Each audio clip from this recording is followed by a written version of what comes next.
ফের অশান্ত হলো ইরান। দক্ষিণ ইরানের বন্দর আব্বাস সিরিক কিশাম দ্বীপে হামলা চালালো আমেরিকা। আমেরিকার বায়ু এবং নৌসেনা এই আক্রমণ চালিয়েছে। ব্যাপক ক্ষয়ক্ষতির আশঙ্কা। হরমুজ প্রণালীর আশেপাশে এলাকায় এই হামলা চালানো হয়েছে। হরমুজে আক্রান্ত তিনটে জাহাজ, তার প্রত্যুত্তরে হামলা সাফ জানিয়েছে আমেরিকা। আক্রমণের ফল ভুগতে হবে আমেরিকাকে, পাল্টা হুঁশিয়ারি ইরানের।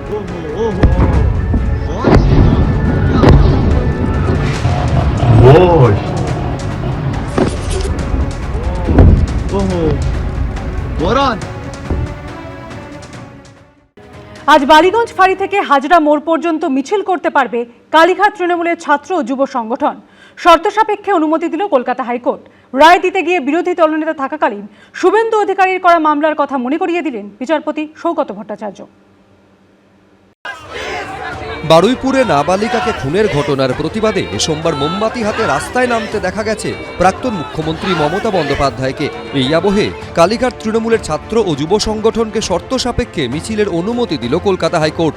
যে মিছিলে সামিল হতে পারেন মমতা বন্দ্যোপাধ্যায়ও। কিন্তু এই রায় দিতে গিয়ে মঙ্গলবার তাৎপর্যপূর্ণ একটি মন্তব্য করলেন বিচারপতি সৌগত ভট্টাচার্য। রায় দিতে গিয়ে এদিন বিরোধী দলনেতা থাকাকালীন শুভেন্দু অধিকারীর করা একটি মামলার কথা মনে করিয়ে দেন তিনি। বিচারপতি ভট্টাচার্য বলেন, আমার পুরনো দিনের কথা মনে পড়ে যাচ্ছে। কোচবিহারে একটি মিছিল করার জন্য বর্তমান মুখ্যমন্ত্রীকে মামলা করতে হয়েছিল। আদালত মিছিলের অনুমতি দিয়েছিল। বারুইপুর কাণ্ড, হকার উচ্ছেদ সহ বিভিন্ন ইস্যুতে বুধবার বালিগঞ্জ ফাঁড়ি থেকে ল্যান্সটাউন পর্যন্ত মিছিলের অনুমতি চেয়েছিল কালীঘাট তৃণমূলের ছাত্র ও যুব সংগঠন। কিন্তু পুলিশ অনুমতি না দেওয়ায় হাইকোর্টে দ্বারস্থ হয় তারা। সেই মামলায় রুট বদল করে বালিগঞ্জ ফাঁড়ি থেকে হাজরা রোড হয়ে হাজরা মোড় পর্যন্ত মিছিল করার অনুমতি দিলেন বিচারপতি সৌগত ভট্টাচার্য। একই সঙ্গে বিচারপতি নির্দেশ দিয়েছেন, বুধবার দুপুর 2:30 থেকে বিকেল 4:30 পর্যন্ত মিছিলের অনুমতি দেওয়া হয়েছে। সম্পূর্ণ রাস্তা বন্ধ করা যাবে না, রাস্তার একদিক দিয়ে গাড়ি চলবে। সর্বাধিক 1000 কর্মী সমর্থক নিয়ে মিছিল করতে হবে। মানতে হবে শব্দবিধি। লাউডস্পিকার ব্যবহার করা যাবে না, হ্যান্ড মাইক ব্যবহার করা যাবে। মিছিল করতে কেউ বারণ করেনি, এটা তো গণতান্ত্রিক অধিকার আমাদের। তো মিছিল করে কতটা কি উনি কাজ করছেন বা ঘেঁটে দেওয়ার চেষ্টা করছেন সেটা বাংলার মানুষ জবাব দেবে। কই একজনকে নিয়েও তো, বাংলার একটা মা বোনকে নিয়ে তো উনি 15 বছর মিছিল করেননি। হ্যাঁ, উন্নাও হাতরাসকে নিয়ে করেছিলেন, ঠিক। আদালত বলেছে আরোই করবেন, তাতে কোনো অসুবিধা নেই। বাংলার মানুষের জাজমেন্ট দেবে। অন্যদিকে এদিনই তৃণমূল সাংসদ মহুয়া মৈত্রকে ডিম ছোঁড়ার মামলায় জরুরি শুনানির আবেদন ফেরালেন হাইকোর্টের বিচারপতি সৌগত ভট্টাচার্য। বিচারপতি বলেন, এই ধরনের মামলা গ্যালন গ্যালন দায়ের হচ্ছে। মামলা দায়ের করুন, পদ্ধতি মেনে মামলা শুনানির জন্য আসবে। 1 জুলাই কালীগঞ্জের পলাশীতে মহুয়া মৈত্রকে লক্ষ্য করে ডিম ছোড়া হয়। ওই দিন 21 জুলাইয়ের প্রস্তুতি সভা করছিলেন তিনি। তখন বাইরে থেকে একের পর এক ডিম ছোড়া হয় তাকে লক্ষ্য করে। যদি বিজেপিতে চলে যান তাহলে না ডিম আসবে, তখন আপনাকে সেই ডিমটাকে ভেজে অমলেট করে টোস্ট দিয়ে আপনাকে খাওয়াবে, কোনো ব্যাপার না। আর যদি আপনি না যান, if you are not for sale, যদি আপনি বিকাউ নন, যদি আপনি টিকাউ, তাহলে আপনি কি দেখবেন? তাহলে আপনি সেদিন কালীগঞ্জে দেখবেন। এই ডিম ছোড়ার ঘটনার বিরুদ্ধেই হাইকোর্টে জরুরি ভিত্তিতে শুনানির জন্য দৃষ্টি আকর্ষণ করেছিলেন মহুয়া মৈত্রর আইনজীবী। যে আবেদন ফিরিয়ে দিলেন বিচারপতি সৌগত ভট্টাচার্য। সৌভিক মজুমদার, ঐশী মুখোপাধ্যায়, বিজেন্দ্র সিংহর রিপোর্ট, এবিপি আনন্দ। ইডির নজরে তৃণমূলের ব্যাংক অ্যাকাউন্ট, 5 জায়গায় হানা দিল তারা। কেন্দ্রীয় এজেন্সির আতশকাচের তলায় কেয়ারওয়েল অ্যাভিয়েশন ইন্ডিয়া প্রাইভেট লিমিটেডও। ইডির তরফে জানানো হয়েছে, তৃণমূলের অ্যাকাউন্ট থেকে এই সংস্থার অ্যাকাউন্টে প্রায় 160 কোটি টাকা গেছে। তৃণমূলের টাকায় বিমান এবং চপার কিনে তাদেরই ভাড়া দেয় তারা। পুরো ব্যাপারটা অত্যন্ত সন্দেহজনক বলে উল্লেখ করে তদন্ত চালাচ্ছে এনফোর্সমেন্ট ডিরেক্টরেট। তহবিল নিয়ে তৃণমূলের অন্দরে এখন কার্যত কুস্তি হচ্ছে। লড়াই দল থেকে পুলিশ হয়ে আদালত অব্দি পৌঁছে গেছে। এই পরিস্থিতিতে তৃণমূলের 3টি ব্যাংক অ্যাকাউন্টে ইতিমধ্যে ডেবিট ফ্রিজ করেছে পুলিশ, অর্থাৎ টাকা তোলা যাবে না। এবার ইডির নজরও তৃণমূলের সেই ব্যাংক অ্যাকাউন্টের লেনদেনে। ইতিমধ্যেই ইসিআইআর দায়ের করেছে কেন্দ্রীয় এজেন্সি। আর সেই মামলার তদন্তে মঙ্গলবার মোট 5 জায়গায় হানা দিল ইডি। তল্লাশি চলল 4 জায়গায়: Salt Lake, new town, Radhabazar street, Bowbazar. কেন্দ্রীয় এজেন্সির আতশকাচের তলায় কেয়ারওয়েল অ্যাভিয়েশন ইন্ডিয়া প্রাইভেট লিমিটেড, যাদের রেজিস্টার্ড অফিস ধর্মতলার কাছে রাধাবাজার স্ট্রিটে। সেখানে রয়েছে কেয়ারওয়েল ট্রাভেলসের অফিস। সূত্রের দাবি, এই সংস্থার মাধ্যমেই ভোটের সময় হেলিকপ্টার ভাড়া করত তৃণমূল। এই দিন সকালে তাদের অফিসে পৌঁছে যান ইডির অফিসাররা। ইডি সূত্রে যেটা জানা যাচ্ছে যে টিএমসির ব্যাংক অ্যাকাউন্ট রিলেটেড এই মামলাতে তারা এই ট্যুরস অ্যান্ড ট্রাভেলসের কি ভূমিকা রয়েছে সেটা তারা খতিয়ে দেখার জন্য কিন্তু এখানে তারা তল্লাশি অভিযান চালাচ্ছেন। মূলত এই ট্যুরস অ্যান্ড ট্রাভেলসের মাধ্যমে তৃণমূলের নেতারা ভোটের আগে বা বিভিন্ন সময় তারা কিন্তু বেশ কিছু জায়গাতে বুকিং করতেন এবং এই ট্রাভেলস কোম্পানির মাধ্যমে কিন্তু চপারও বুকিং হতো। ইডি সূত্রে দাবি তারা মূলত জানতে চাইছে ভিন রাজ্যে বা বিদেশে যেতে তৃণমূলের কারাই সংস্থার মাধ্যমে বিমান হোটেল বুকিং করতেন, কে কতবার বুক করেছেন, টাকা কোনো ব্যক্তিগত অ্যাকাউন্ট থেকে এসেছে নাকি দলের অ্যাকাউন্ট থেকে, এই সংস্থার অ্যাকাউন্ট ব্যবহার করে কোথাও টাকা পাচার করা হয়েছে কিনা। সংস্থা নিউ টাউনের অফিসেও এই দিন হানা দেয় ইডি। সাত সকালে কলকাতার একাধিক জায়গায় ইডির হানা। এই মুহূর্তে আমরা রয়েছি নিউ টাউনের কেয়ারওয়েল এভিয়েশন ইন্ডিয়া প্রাইভেট লিমিটেডে। এখানেই সকাল থেকে চলছে ইডির হানা। মূলত আর্থিক তছরূপের একাধিক মামলায় যোগসাজশ পাওয়া গিয়েছে এই কোম্পানির, এবং সেই সূত্র ধরেই ইডি এসেছে তাদের এই নিউ টাউনের অফিসে। কেয়ারওয়েল এভিয়েশন ইন্ডিয়া প্রাইভেট লিমিটেডের মালিকের বাড়ি সল্টলেকের সিজি ব্লকে, যে বাড়িতে সংস্কার চলছে। এদিন সেখানে তল্লাশি চালায় কেন্দ্রীয় এজেন্সি। এবার ইডির নজরে তৃণমূল কংগ্রেসের ব্যাংক অ্যাকাউন্ট, এবং আজকে সাত সকাল থেকে ইডি আধিকারিকরা তৃণমূল কংগ্রেসের ব্যাংক অ্যাকাউন্টের তদন্ত সামনে রেখে তল্লাশি অভিযানে নেমেছেন। আমরা রয়েছি সল্টলেকে, এবং এই যে বাড়ি সিজি ব্লকের বাড়ি, এই বাড়ির ভেতরে পৌঁছে গেছেন ইডি অফিসাররা। এই যে আপনার তল্লাশি চলছে, এই তল্লাশির ফলাফল আপনি দেখবেন, লোকের চোখ কপালে উঠে যাবে যে এরা কিভাবে পিসি ভাইপো মিলে সততার দোহাই দিয়ে চরম দুর্নীতি করে পার্টির টাকাগুলোকে পর্যন্ত নিজেদের পকেটস্থ করেছে। এত ভয় সেই সরকার এসে কিছু করতে পারে। আর ইডি তো জানেন, ইডি তো তাদের দলদাস, ইডি তো দলদাস। নিজেকে কোষাধ্যক্ষ পরিচয় দিয়ে সর্বভারতীয় তৃণমূল কংগ্রেসের অ্যাকাউন্ট ফ্রিজ করার আবেদন জানিয়ে প্রথম অরূপ বিশ্বাস চিঠি দিয়েছিলেন এইচডিএফসি ব্যাংকের সেন্ট্রাল প্লাজার শাখায়। তখন থেকেই বিতর্কের সূত্রপাত, যদিও এদিন সে বিষয়ে কোনো মন্তব্য করতে চাননি অরূপ বিশ্বাস। ফান্ডের ক্ষেত্রে বলা হচ্ছে একাধিক যে নেতা তারা বিভিন্ন জায়গায় ট্রাভেল করতো, সেখানে হোটেল বুকিং, ফ্লাইটের টিকিট বুকিং সমস্ত কিছু করা হতো। সেটা আমি কি করে বলবো, না দেখে না জেনে কিছু মন্তব্য করব। আপনিও তো একটা পদেও ছিলেন, দেখতেন, তাহলে আপনি এটুকু শুধু বলুন যে কি কারণে আপনি ব্যাংককে জানালেন। আমি এইটা বিষয়ে পরে মন্তব্য করব। আমরা ইডির কাছে কোনো রকম আমরা অ্যাপ্লিকেশন করিনি। এবার সাইবার ক্রাইম থানা এর সোর্স কি, উৎস কি, কোথা থেকে এসছে, এবার কেন ইডি এসছে, কিভাবে ইনকোয়ারি করছে, কোথায় তদন্ত করছে তারা বলতে পারবেন না, আমাদের এটা জানা নেই। আমরা আমাদের সাইবার ক্রাইম থানায় আমাদের বক্তব্য আমরা রেখেছি। এদিন বউবাজারে Miltech metals and Oras private limited নামে একটি সংস্থার অফিসেও হানা দেয় ইডি। প্রকাশ সিনহা, সুকান্ত মুখোপাধ্যায় ও ঐশী মুখোপাধ্যায়ের রিপোর্ট, এবিপি আনন্দ। ডিজে মন্তব্য মামলায় আজ অভিষেক বন্দ্যোপাধ্যায়কে গলার স্বরে নমুনা দিতে নির্দেশ দিয়েছে বিধাননগর আদালত। তার আগে কণ্ঠস্বরের নমুনা সংক্রান্ত মামলায় কড়া মন্তব্য করলেন কলকাতা হাইকোর্টের বিচারপতি সৌগত ভট্টাচার্য। ডিজে মন্তব্য মামলায় আরও অস্বস্তিতে পড়লেন অভিষেক বন্দ্যোপাধ্যায়। পুলিশের নোটিশে সাড়া দিন, তদন্তে সহযোগিতা করবেন, এই শর্তেই আদালত আপনাকে রক্ষা কবচ দিয়েছিল। কড়া মন্তব্য করলেন কলকাতা হাইকোর্টের বিচারপতি সৌগত ভট্টাচার্য। বিধানসভা ভোটের প্রচারে অভিষেক বন্দ্যোপাধ্যায়ের ডিজে বাজানোর মন্তব্য ঘিরে বিতর্ক তৈরি হয়। 4 তারিখে রবীন্দ্রসঙ্গীতের সাথে গ্রামে একটু করে ডিজেও বাজবে। ভোটে ভরাডুবির পর অভিষেক বন্দ্যোপাধ্যায়ের এই মন্তব্যের প্রেক্ষিতেই উস্কানিমূলক ভাষণ, হুমকি এবং শান্তি বিঘ্নিত করার অভিযোগে বাগুইআটি থানায় অভিযোগ দায়ের হয়। এফআইআর খারিজের আর্জি জানিয়ে কলকাতা হাইকোর্টের দ্বারস্থ হন অভিষেক বন্দ্যোপাধ্যায়।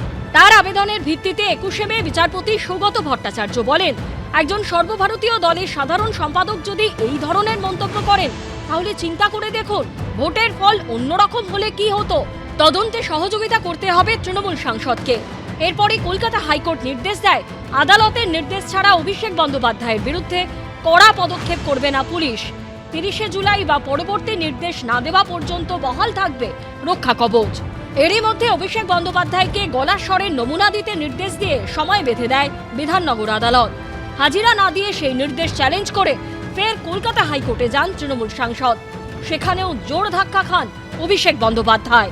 বিধাননগর আদালতের নির্দেশে কোনো স্থগিতাদেশ দেননি বিচারপতি তীর্থঙ্কর ঘোষ, মেলেনি রক্ষা কবচ। ভারপ্রাপ্ত প্রধান বিচারপতি তপব্রত চক্রবর্তীর নির্দেশে কণ্ঠস্বরের নমুনা সংক্রান্ত মামলার ভার দেওয়া হয় বিচারপতি সৌগত ভট্টাচার্যকে। মঙ্গলবার সেই মামলার শুনানি ছিল। বিচারপতি সৌগত ভট্টাচার্য বলেন, পুলিশের নোটিশে সাড়া দিন, ইতিমধ্যে তো রক্ষা কবচ দেওয়া আছে, অসুবিধা কোথায়? অভিষেক বন্দ্যোপাধ্যায়ের আইনজীবীকে বিচারপতি প্রশ্ন করেন, আপনার মক্কেলকে কণ্ঠস্বর দিতে প্রস্তুত নন? তদন্তে সহযোগিতা করবেন এই শর্তেই আদালত রক্ষা কবচ দিয়েছিল। অভিষেক বন্দ্যোপাধ্যায় শর্তভঙ্গ করে থাকলে আবেদন দাখিল করুক রাজ্য সরকার। যদি অভিষেকের কণ্ঠস্বর হয় তাহলে কণ্ঠস্বরের পরীক্ষা দিতে বাধা কোথায়? তার মানে এমন একটা কোনো রহস্যর মধ্যে লুকিয়ে আছে যেটা তদন্তকারী এবং আদালতরা বুঝতে পেরেছে, যার জন্য অভিষেক ব্যানার্জির হাজার আবেদনেও বিচারপতিরা কিন্তু নড়েনি। ও তো বলেছে এটা অস্বীকার করেছে, এটাই আমার কণ্ঠস্বর। ও বলছে এরপরে আর কি নতুন করে নেবার কি প্রয়োজন আছে? যে আমি স্বীকার করছি ওটাই আমার কণ্ঠস্বর, তারপরে আর নতুন করে নেবার কি প্রয়োজন? এইটাই ওর বক্তব্য। আমি তো অস্বীকার করিনি, অস্বীকার করলে নেওয়ার প্রয়োজনটা থাকে। যখন আমি স্বীকারই করছি যে আমারই গলা ওটা, তারপরে নেওয়ার কি প্রয়োজন আছে? এদিকে বিধাননগর আদালতে গলার স্বরের নমুনা দিতে বুধবার সকাল 10টায় দ্বিতীয়বার তলব করা হয়েছে অভিষেক বন্দ্যোপাধ্যায়কে। প্রথমবার হাজিরা দেননি, এবার কি করবেন অভিষেক বন্দ্যোপাধ্যায়? শৌভিক মজুমদার, আশাবুল হোসেন ও দীপক ঘোষের রিপোর্ট, এবিপি আনন্দ। মেসি কাণ্ডে তৃতীয়বার পুলিশের জিজ্ঞাসাবাদের মুখোমুখি হলেন প্রাক্তন বিধায়ক এবং প্রাক্তন মন্ত্রী অরূপ বিশ্বাস। প্রায় 3 ঘন্টা তাকে জিজ্ঞাসাবাদ করা হয়। ভবিষ্যতে ফের অরূপ বিশ্বাসকে তলব করা হতে পারে বলে পুলিশ সূত্রে দাবি। মেসি কাণ্ডে ফের প্রাক্তন বিধায়ক ও প্রাক্তন মন্ত্রী অরূপ বিশ্বাসকে জিজ্ঞাসাবাদ করল পুলিশ। এই নিয়ে তৃতীয়বার জিজ্ঞাসাবাদ করা হলো তাকে। মঙ্গলবার সকাল 10টা নাগাদ বিধাননগর দক্ষিণ থানায় আসেন অরূপ বিশ্বাস। প্রায় 3 ঘন্টা তাকে জিজ্ঞাসাবাদ করা হয়। সূত্রের দাবি, লিওনেল মেসির অনুষ্ঠানের দিন মাঠে বেশি লোক ঢুকলো কি করে, অতিরিক্ত পাস কে ইস্যু করেছিলেন, এইসব বিষয়গুলো নিয়ে প্রাক্তন ক্রীড়ামন্ত্রীকে জিজ্ঞাসাবাদ করা হয়। জিজ্ঞাসাবাদের ভিডিওগ্রাফি করে পুলিশ। এক পক্ষে যতটা সম্ভব আমি তাদের সাহায্য করছি এবং যতবার তদন্তে ডাকবে ততবার আসবো। যুব ভারতীতে মেসির অনুষ্ঠান ঘিরে চরম বিশৃঙ্খলা তৈরি হয়। মেসির একেবারে গা ঘেঁষে ছবি তোলার চেষ্টা করেন নেতা, মন্ত্রী, ভিভিআইপি ও তাদের পরিবারের সদস্যরা। লিওনেল মেসির গায়ে কার্যত লেপ্টে ছিলেন তৎকালীন ক্রীড়ামন্ত্রী অরূপ বিশ্বাস। নেতা মন্ত্রীদের উপদ্রবে মাত্র 15 থেকে 20 মিনিটের মধ্যেই মাঠ ছাড়েন মেসিরা। হাজার হাজার টাকা দিয়ে টিকিট কেটেও মেসিকে দেখতে না পেয়ে ক্ষোভে ফেটে পড়েন দর্শকরা। তারপরই গ্যালারি থেকে বোতল ছোড়া, মাঠে ঢুকে তাণ্ডব, ভাঙচুর চালানো হয়। সেই ঘটনায় গ্রেপ্তার করা হয় অনুষ্ঠানের মূল উদ্যোক্তা শতদ্রু দত্তকে। রাজ্যে পালাবদল হতেই প্রাক্তন ক্রীড়ামন্ত্রীর বিরুদ্ধে অভিযোগ দায়ের করেন তিনি। গতকাল আপনি হাইকোর্টে দ্বারস্থ হয়েছেন, এটা একটু। হ্যাঁ, ওনাকে যে রক্ষা কবচটা দেওয়া হয়েছে সেটাকে আমি ডিভিশন বেঞ্চে চ্যালেঞ্জ করেছি। আশা করি যে কোনো দিন হিয়ারিংটা হবে, যদি ফেভারেবল হয় ভালো, না হলে যদি আমি সুপ্রিম কোর্ট যাব। সেই মামলায় এদিন অরূপ বিশ্বাসকে ফের জিজ্ঞাসাবাদ করল পুলিশ। অরূপ বিশ্বাস কি বলল সেটার কোনো গুরুত্ব নেই, গুরুত্ব হচ্ছে সারা বাংলার মানুষ, এমনকি মেসির টিম পর্যন্ত এই ঘটনায় দোষী সাব্যস্ত করে দিয়েছে অরূপ বিশ্বাসকে। আইনি অধ্যায়টা শুধু এখন চলছে। ভবিষ্যতে ফের অরূপ বিশ্বাসকে তলব করা হতে পারে বলে পুলিশ সূত্রে দাবি। ময়ূখ ঠাকুর চক্রবর্তী, দীপক ঘোষ ও আশাবুল হোসেনের রিপোর্ট, এবিপি আনন্দ। নরেন্দ্রপুর থানা এলাকার ব্যবসায়ী এবং তার নাবালক ছেলেকে অপহরণ করে 5 লাখ টাকা মুক্তিপণ চাওয়ার অভিযোগ উঠল। অবশেষে পুলিশের তৎপরতায় উদ্ধার করা হয়েছে তাদের। কলকাতার মনোহরপুকুর রোডে যেখানে তাদের আটকে রাখা হয়, বিজেপি কর্মীদের দাবি ভোটের সময় সেটি ছিল তাদের ওয়ার হাউস। কিন্তু কিভাবে সেখানে পৌঁছলো অপহরণকারীরা তা এখনো স্পষ্ট নয়। জনবহুল এলাকা থেকে বাবা ও নাবালক ছেলেকে অপহরণের অভিযোগ। খাস কলকাতায় লুকিয়ে রাখা হলো 1.5 দিন, চাওয়া হলো 5 লক্ষ টাকা। অবশেষে পুলিশের তৎপরতায় মনোহরপুকুর রোড থেকে উদ্ধার করা হলো তাদের।